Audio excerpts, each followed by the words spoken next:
Hi hello नमस्कार. तर मी सोनाली. कशा आहात? मस्त मजेत ना? तर आता घरातलं सगळं कामं वगैरे आवरलं होतं आणि आम्ही निघालो होतो जस्ट फिरण्यासाठी का निघालो होतो? कारण सलग 3 दिवस सुट्टी पडली होती.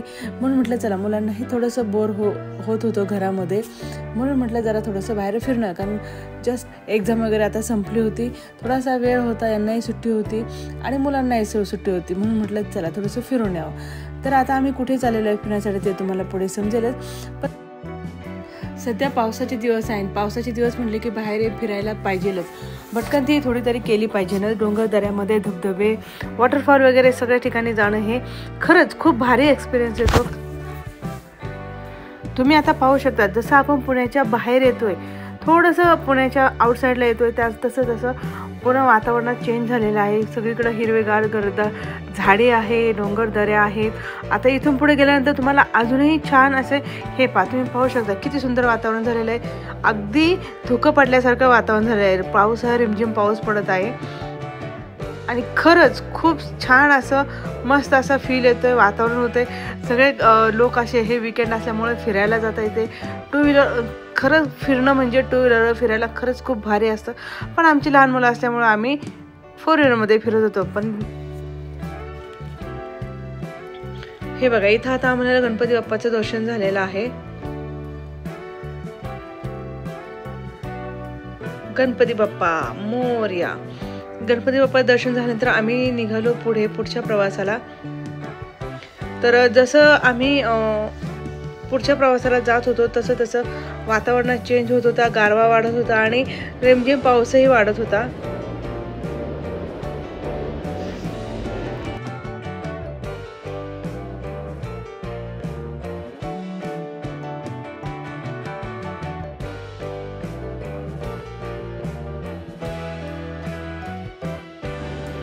आता पुण्याच्या बाहेर निघोपर्यंत आम्हाला 2-2.5 तास लागले होते. कारण पुण्यातली गर्दी तुम्हाला तर ट्रॅफिक माहीतच असेल. पुढे मुलांना लागली होती भूक, म्हणलं थोडासा काहीतरी नाश्ता करावा. मग आम्ही थांबले होते समर्थ स्नॅक सेंटरला. इथे सगळ्या प्रकारचे तुम्हाला नाश्त्यामध्ये प्रकार मिळतील. खूप छान होते, खूप टेस्टी होते. तर आम्ही इथे एक मागवली होती, एक ओली भेळ मागवली होती. कारण मला ओली भेळ खूप आवडते, म्हणून एक ओली भेळ घेतली होती आणि मुलांसाठी उत्तप्पा मागवला होता. तर इथे दोघांची मस्ती चाललेली होती. कारण एकाला उत्तप्पा खायचा होता, तर एकाला ओनियन उत्तप्पा खायचा होता आणि एकाला टोमॅटोचा उत्तप्पा खायचा होता. म्हणून तर हे बघा भेळ ही खूप सुंदर आणि खूप क्वांटिटी तर खूप होती त्याची आणि प्राईसच्या मानाने क्वांटिटी खरंच जास्त होती. आणि उत्तप्पाही खूप छान होता टेस्टीला, भेळही खूप छान होती टेस्टीला. जर तुम्ही कधी ह्या रूटने गेलात तर खरंच ह्या हॉटेलला एकदा तुम्हालाही नक्की आवडेल, एकदा भेट द्या. मग नंतर घेतला होता आम्ही चहा आणि ते चहा पित असताना वेदांत बघा कसं करत होता. एकतर मी मुलांना चहा हा प्रकार देतच नाहीये, पण त्या दिवशी थोडंसं गार लागत होतं म्हणून म्हटलं चल तो मला थोडासा चहा दे म्हणून दिला. चहा वगैरे पिल्यानंतर आम्ही निघालो पुढे. तर पावसाचा जोर वाढत होता. जसं आम्ही पुढे जाऊ तसा पावसाचा जोर हा वाढत होता. धुकं पडलं होतं, सगळीकडे असा अंधार झाला होता. तर दुपारची फक्त 2:30 ते 3 वाजले होते, तरी वातावरण बघा कसं धुकं पडल्यासारखं झालं होतं. पूर्णपणे असा अंधार दिसायला लागला होता.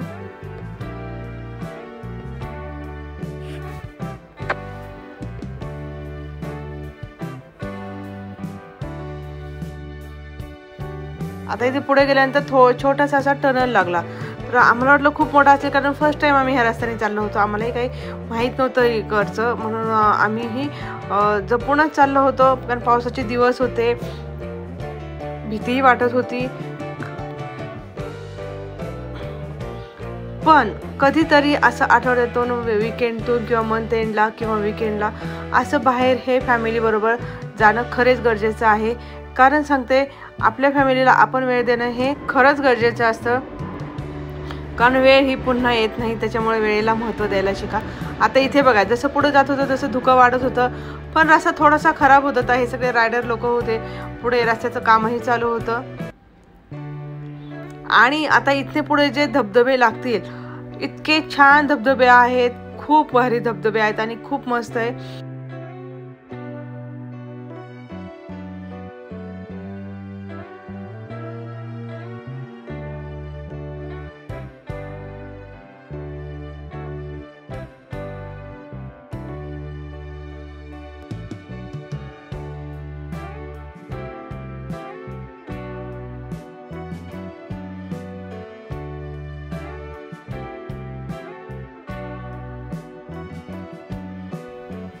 समोर पाहू शकता तुम्ही कसं ढग असं डोंगरावरती उतरल्यासारखं झालेलं आहे.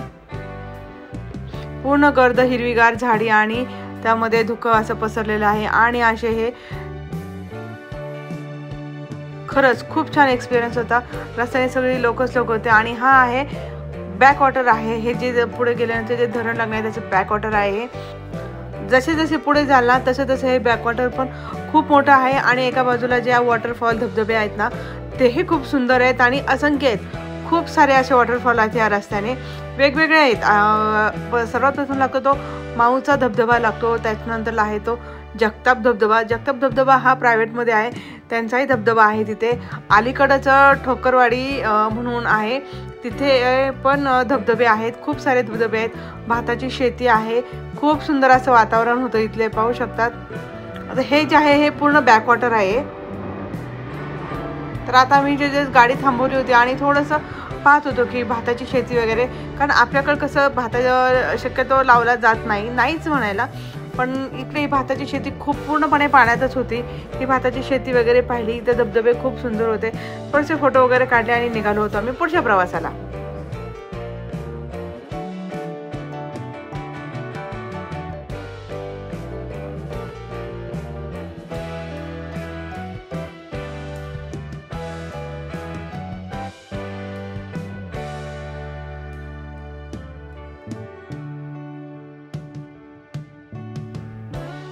तर हे पहा माझ्या पाठीमागे किती सुंदर वातावरण आहे. ही आहे भाताची शेती आणि पाठीमागे आहे छानपैकी असे वॉटरफॉल आहेत.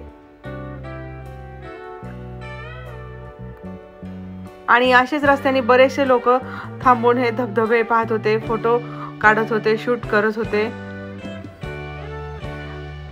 आता तिथनं आम्ही पुढे निघालो होतो, कारण आम्हाला जायचं होतं खंडी पॉइंटला जायचं होतं आम्हाला. त्यासाठी आम्ही इथे रस्ता विचारत होतो. पण ही पाऊस इतका अचानक वाढला होता, खूप पाऊस वाढला होता जोराचा.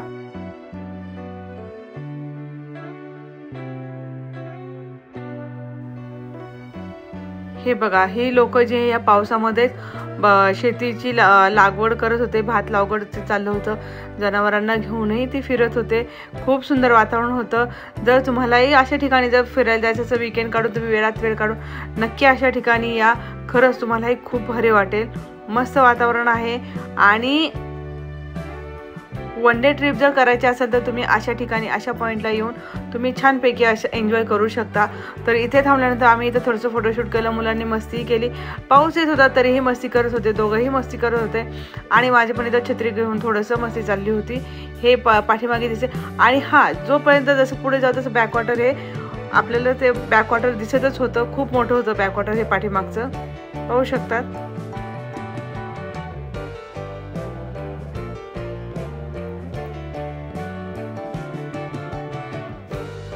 तर अशा मस्त आणि सुंदर वातावरणामध्ये आम्हाला इथे भेटला होता बुट्टा. तर आम्ही 1-2 बुट्टे घेतले होते. बुट्टा म्हणजेच मक्याचं कणीस. ते छानपैकी कोळशावरती भाजून त्याला लिंबू चटणी मिरची लावून ते छानपैकी असं कुरकुरीत करून देत होते. थोडंसं चमचमीतही होतं. खाल्ल्यानंतर खरंच तोंडाला चव येते. म्हणून हे छानपैकी इथे आम्ही एक कणीस खाल्लेला आहे. खूप छान होतं टेस्टला. इथे वेदांनी कणीस खाल्लं, त्याला खूप आवडलं होतं. तर आमचा कणीस खात नाहीये, त्याला आवडत नाहीये ते. त्यामुळं आता इथे कणीस वगैरे खाऊन झाल्यानंतर आम्ही निघालो होतो धबधबा पाहण्यासाठी. गाडी इथे साईडला लावली आणि आम्ही निघालो धबधबा पाहण्यासाठी.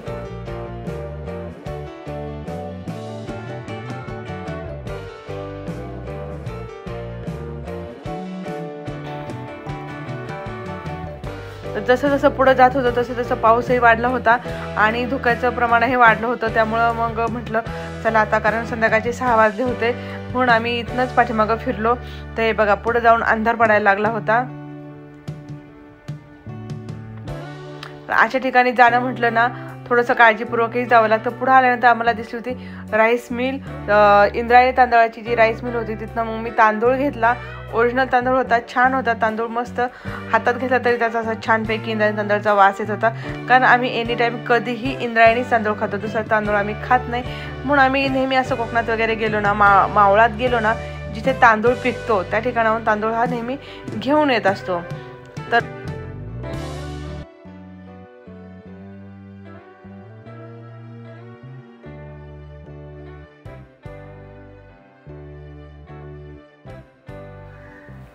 सकाळी जातानाही आम्हाला बाप्पाचं दर्शन झालं होतं आणि आता घरी रिटर्न जातानाही आम्हाला बाप्पाचं दर्शन झालं. खूप छान वाटलं, मनाला खूप आनंद वाटला, मुलांनाही खूप भारी वाटलं. पाहू शकता सकाळी तरी आपल्याला थोडं दर्शन झालं होतं, पण आता कसं ट्रॅफिक कमी असल्यामुळं पूर्णपणे बाप्पाचं आपल्याला दर्शन झालेलं आहे. दर्शन झाल्यानंतर आम्ही गेलो होतो इथे इंद्रायणी प्युअर व्हेजमध्ये जेवण करण्यासाठी, कारण मुलांना भूक लागली होती. संध्याकाळचे 9 वाजले होते आणि इथे ही जी डॉल होती ना ती खरंच खूप क्यूट होती, मस्त होती. आणि ते जेवणासाठी घेतली होती पनीरची भाजी आणि रोटी, आणि आम्ही दोघांनी तर काही राईसच खाल्ला कारण जास्त काही भूक नव्हती. डाळ खिचडी घेतली होती आम्ही. मग इथं जेवण झाल्यानंतर मुलांना थोडंसं खेळायचं होतं म्हणून त्यांना इथं थोडंसं खेळू दिलं, कारण लगेच जेवल्यानंतरही गाडीत बसणं चुकीचं आहे, कारण आमच्या वेदांतला थोडं जेवल्यानंतर गाडीत बसलं की लगेच त्रास होतो. म्हणून आम्ही कधीही कुठेही जेवलो ना तरी एक 15-20 मिनटं आम्ही बाहेर थांबतो आणि मगच प्रवासाला सुरुवात करतो, कारण जेणेकरून त्याला त्रास होऊ नये म्हणून. मग आम्ही पुण्यात एंट्री केल्यानंतर थोडासा पावसाचा जोरा कमी झाला होता. पुढे आल्यानंतर छानपैकी अशी लाइटिंग दिसली, तिरंगा आपले 15 ऑगस्ट झालं त्याच्या नुकतीच लाइटिंग चालू होती. अजून खूप छान वाटली लाइटिंग ती. तर कसा वाटला आजचा व्हिडिओ? आवडला असेल तर लाईक करा आणि शेअर करा. चॅनल नवीन असेल तर सबस्क्राईब नक्की करा.